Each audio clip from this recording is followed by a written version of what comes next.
Welcome बच्चों, in this session we will discuss about the impulse and its practical applications. ठीक है, daily life में हमारे impulse के क्या यूजेस हैं, डेली लाइफ में इम्पल्स के क्या यूजेस हैं, इस वो हम सब डिस्कस करेंगे। सबसे पहले क्या है, impulse is known as effect of, it is known as it is the effect of force मतलब फोर्स का बॉडी के ऊपर क्या इफेक्ट पड़ा। ठीक है, यू कैन से, अभी जैसे देखिए मोमेंटम के बारे में याद कीजिए। मोमेंटम क्या था? Momentum is the quantity of motion in a body and it is the effect of force on a body. किसी भी बॉडी के ऊपर फोर्स का इफेक्ट क्या रहता है ना, ये चीज है। तो ये, और आप ये भी कह सकते हो कि impulse is equal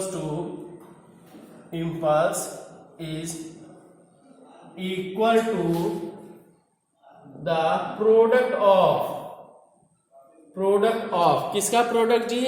average force acting at body and the time duration. It is the equal to the product of average force acting at the body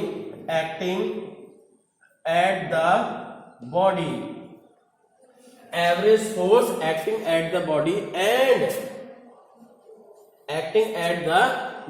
and दूसरा क्या जी?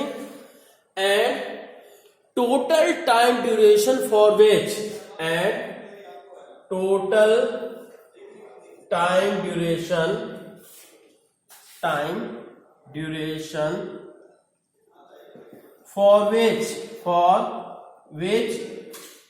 force acts total time duration, जितने समय के लिए force act हो रहा है, force acts on the body. ठीक है, अब देखिए यहां पे I is equal to F average into time. ठीक है, I is denoted by impulse, है ना। तो अब देखिए इम्पल्स क्या है? It is a vector quantity है ये, और इसका यूनिट क्या है? यूनिट क्या होगा जी? ये देखिए केजी, ये फोर्स का यूनिट क्या होता है? ध्यान दीजिए, फोर्स का unit KG metre per second square और टाइम से मतलब एस, तो क्या हो जाएगा? KG metre per second. Unit क्या हो जाएगा? Unit will be KG metre per second. ठीक, और इसका डायमेंशन फॉर्मूला क्या हो जाएगा? Dimension that will be mlt minus 1। ठीक है, mlt minus 1। अब देखिए फर्दर क्या है कि since you know force is equal to क्या होता है? dp by dt, है ना। वेक्टर फॉर्म होता तो वेक्टर में है, पर क्या है, बार बार हम वेक्टर लगाने की जरूरत नहीं है। ठीक, तो अब यहां से हम कह सकते हैं, तो F इंटू डी टी, ये डी टी इधर आ गया, और dp इंटीग्रेट कर देते हैं जी,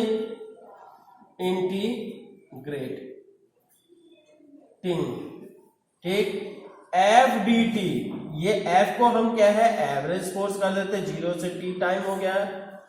dp का क्या है? P1 से P2, मतलब P1 क्या है? That is initial momentum and P2 is the final momentum. ठीक, तो यहां से क्या आ जाएगा? हेयर F एवरेज कर देते हैं, F एवरेज। ठीक, F एवरेज तो कांस्टेंट हो गया जी। एवरेज फोर्स जो हो गया कांस्टेंट हो गया, तो इसलिए क्या हो गया? F एवरेज इंटू ये, इसका इंटीग्रेशन क्या आ जाएगा? दैट विल बी dt का इंटीग्रेशन t, और इसका लिमिट 0 से t, और p इसका इंटीग्रेशन p, और P1 से P2। ठीक, तो इसलिए हम कह सकते हैं average force into time equals to P2 minus P1, that is equals to change in momentum. Power बोल रहा है, चेंज इन मोमेंटम। ठीक है, तो अब हम क्या कहेंगे, also I is equals to impulse equals to average force into time. So you can say this is equation number first, this one is the second. So you can say दोनों से I equals to F average into time equals to P2 minus P1, मतलब final momentum minus initial momentum. Is that clear? तो अब ये है, तो आप कह सकते हो कि impulse is equal to the change in momentum. ठीक, so impulse is equal to the change in momentum. Change in momentum, momentum में कितना चेंज है ये बात है। ठीक है, और बच्चों देखते हैं कि एक अभी जैसे हमने स्टेटमेंट लिखी क्या, I is equal to F average into T that is equal to P2 minus P1, that is change in momentum. ठीक है, मतलब ये कहिएगा कि impulse is equal to the change in momentum of the body. ठीक है, so you can say so impulse is equal to the change in linear momentum of the body, term of the body, linear momentum में change की बात करते हैं, है ना। तो दिस स्टेटमेंट, यहां कहिए this formula it is called impulse momentum theorem. It is known as, कह सकते हैं, known as impulse momentum theorem. Impulse momentum theorem. ठीक है, इसको हम क्या कहते हैं जी, इम्पल्स मोमेंटम थ्योरम कहते हैं। ठीक, अब हम देखते हैं इसके क्या है, कुछ प्रैक्टिकल एप्लीकेशंस क्या है। अब बच्चों देखते हैं एक और थोड़ा सा, जैसे कि न्यूमेरिकल्स वगैरह में या कुछ कभी पूछ लेगा कि impulse due to variable force. ठीक, impulse due to variable force will be equal to किसके इक्वल होगा जी, will be equal to area under FT graph. ठीक, तो यहां जैसे ये देखिए कि ये हो गया फोर्स हो गया और ये टाइम हो गया, this you can say this one is the graph. ठीक है, ये ग्राफ हो गया, then the area under this graph will be equals to the impulse. तो क्या कहोगे जी, impulse is equal to F into dt, ये तो आ गया, और फिर that is equal to area under this curve path, under FT graph. ठीक, तो कभी क्या है ऐसे कर सकता है ना। तो और अब इसके प्रैक्टिकल एप्लीकेशंस देखते हैं। अब बच्चों देखते हैं हम सब क्या है, कुछ प्रैक्टिकल इसके यूजेस क्या है इस कॉन्सेप्ट के। फर्स्ट है, a cricketer lowers his hands while catching A ball. ठीक है, अब जैसे क्या कोई बॉल आती है तो हम क्या करते हैं, ऐसे कैच करते हैं ना, ऐसे करके, ऐसे मुंह पे नहीं लेंगे, ऐसे क्रिकेटर अगर बढ़िया ट्रेंड होगा तो वो यहां से कैच करेगा, यहां पीछे ले जाएगा, या इधर करेगा, या ऐसे करेगा। ठीक है, तो अब ये है क्यों? क्योंकि अभी बात करते हैं, है ना। तो अब ये है सेकंड क्या, चलिए ऐसे साथ ही साथ हम डिस्कस करते चल रहे हैं, क्योंकि आपको क्या है पता होना चाहिए। Since you know impulse is equals to force into time, that is equals to final momentum minus initial momentum। ठीक, तो अब ये देखिए इनिशियल वेलोसिटी उसकी कुछ ना कुछ है भाई, फिक्स है, और फाइनल वेलोसिटी कितनी होनी चाहिए रोकते समय, रोकने के बाद कितनी होनी चाहिए, 0। तो momentum that will be constant. ठीक, तो अब चेंज इन मोमेंटम तो फिक्स हो गया, सो फोर्स एक्सपीरियंस डिपेंड करेगा। फोर्स अगर क्या है डिपेंड करेगा, फोर्स और टाइम का प्रोडक्ट जो होगा दैट विल बी कांस्टेंट, है ना। तो सो और हाँ भाई सीधा सा कॉन्सेप्ट है, कम फोर्स लगेगा हमें कम चोट लगेगी, ज्यादा फोर्स लग जाएगा तो क्या है हाथ पैर टूट जाएगा, है ना, ज्यादा चोट लगेगी। तो सो ये तो कांस्टेंट है, so to reduce the magnitude of experienced force time duration will be increase. तो यहां कहिए so at inversely proportional to T, आया कि नहीं। So to reduce the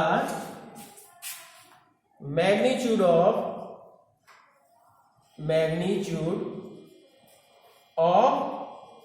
force experienced, magnitude of force experienced क्या होगा, time will be increased, time will be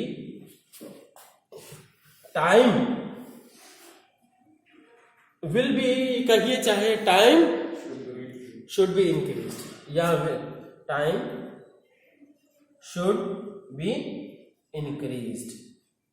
ठीक, अब इसके बाद फिर सेंटेंस क्या, so to increase the time the cricketer lowers his hands. ठीक है, so to increase time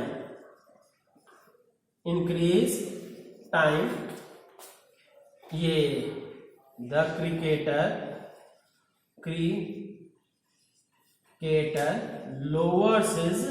lowers his hands while catching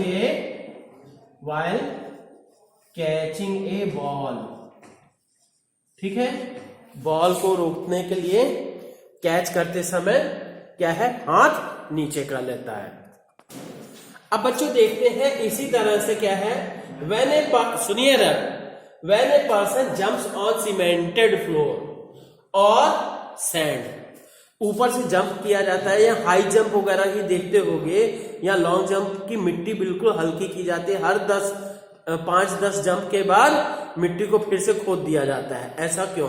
तो ऐसा इसलिए बच्चों ये सीमेंटेड है, सीमेंटेड फ्लोर पे अगर आप जंप करिएगा तो तुरंत रुक जाइएगा, टाइम की वैल्यू 0 या बहुत कम हो गई।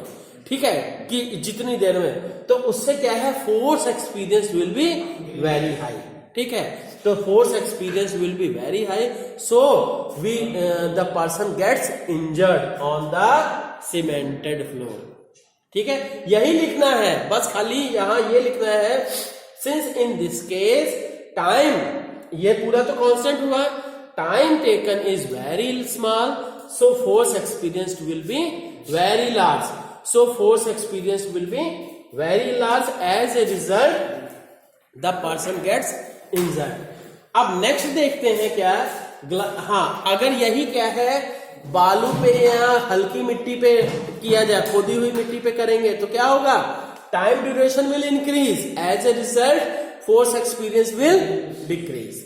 बच्चों ये तीसरा हो गया क्वेश्चन आंसर इसमें। अब इसी तरह से क्या, ग्लास वेयर्स आप सब अलग से नोट करिएगा, मैं जैसे बता दे रहा हूं ये ऐसे नहीं, पूरा जैसे मैं बता रहा हूं वैसे आप कॉपी में नोट करिएगा। ठीक है, ये ध्यान रखिए। क्योंकि एग्जाम में ये मतलब 1 या 2 नंबर का आता है ऐसा क्वेश्चन। नेक्स्ट देखिए, glass wares are wrapped in straw. Straw मतलब जो चावल का वो पुआल होता है ना धान का, वो कहिए, या पेपर की ही कटिंग वगैरह बिल्कुल पतली पतली कटिंग की जाती है, ठीक। तो उसी तरह से, तो इससे क्या है कि ग्लास के जो बर्तन रहते हैं, ग्लास की चीजें रहती हैं, उससे क्या है कि फिर से वही कोई झटका वगैरह अगर लगेगा, if it will experience any jerk then this straw will absorb the jerk. समझ में आया कि नहीं? जैसे क्या अचानक कोई झटका लगा तो वो ग्लास के आइटम पे भी लगेगा, ठीक। तो ग्लास का आइटम मतलब दबने की कोशिश करेगा, पर क्या स्ट्रा उसको क्या है धीरे धीरे दबाएगा और एक्सपेंड। फिर से वही ओरिजिनल स्टेटमेंट। नहीं तो क्या है, अगर ये ना डाला जाए तो क्या होगा, हल्का सा झटका लग जाएगा, टूट जाएगा, ठीक है। तो ये आप, तो इसमें भी यही कि एज, इसमें क्या लिखोगे, सिंस, कॉन्सेप्ट तो फर्स्ट ये, एज द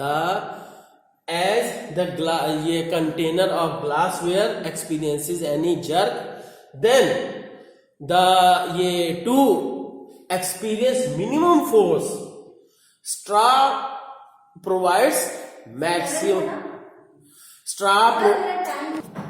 तो अब ये है कि स्ट्रा के कारण से वो एब्जॉर्ब कर लिया झटके को, ठीक है। तो टाइम ड्यूरेशन बढ़ गया, as a result force experience will be decrease. टू सिंपल सा आप कह सकते हैं, टू एब्जॉर्ब द जर्क्स, ठीक है। कॉन्सेप्ट आप यही लिखोगे। नेक्स्ट देखते हैं, bogies of a train are provided with buffers. जो ट्रेन की बोगीज रहती हैं उसमें आप जो स्लीपर वगैरह मतलब ये सवारी ट्रेन रहती है, उसमें स्लो चलती है, स्लो रुकती है, आपको पता भी नहीं चलता है। पर यही क्या है, मालगाड़ी को अगर किसी को देखेगा, स्टार्ट हुई, हॉर्न दिया, इधर से धड़ धड़ धड़ धड़ धड़ करके आवाज आती है, क्योंकि उसमें बफर्स नहीं रखते हैं। और जबकि जो सवारी गाड़ी रहती है, दो बोगियों के बीच में देखिएगा ब्लैक ब्लैक वो लोहे के रहते हैं, ठीक, जो कि ऐसे पुश होते हैं एक दूसरे के ऊपर, मोबिल वगैरह बढ़िया से लगाया जाता है, जिससे कि वो अगर ट्रेन चल रही है, जिससे कि वो क्या है, एब्जॉर्ब, शॉक को एब्जॉर्ब करता है, ठीक है। एज ए, फिर से यहीं पे यहाँ पे यही sense, I equals to F into T, that is P2 minus P1 equals to constant. तो अब क्या हो जाएगा, बोलिए जी, तब क्या हो जाएगा, सो buffers increases the time of collision. यहां लिखोगे buffers increases the time of collision, as a result force experience decreases. फिर नेक्स्ट है, athlete is advise to stop slowly after a race. क्यों? क्योंकि इससे क्या है, टाइम, फिर से वही, क्योंकि मोमेंटम, इनिशियल मोमेंटम एथलीट का, फाइनल मोमेंटम 0 होगा, तो इसलिए change in momentum will be constant. So अगर क्या है, टाइम ड्यूरेशन हम बढ़ा देते हैं, धीरे धीरे रुकेगा, तो फोर्स उसकी क्योंकि उसकी बॉडी में मोशन है ना, उसके ऊपर एक फोर्स लग जाएगा और उसको वो इफेक्ट जो है डिक्रीज होगा, force experienced on his body will decrease, ठीक है बच्चों। तो इसको क्या है, आप सभी फेयर कॉपीज में कर लीजिएगा, ठीक है। Okay, thank you.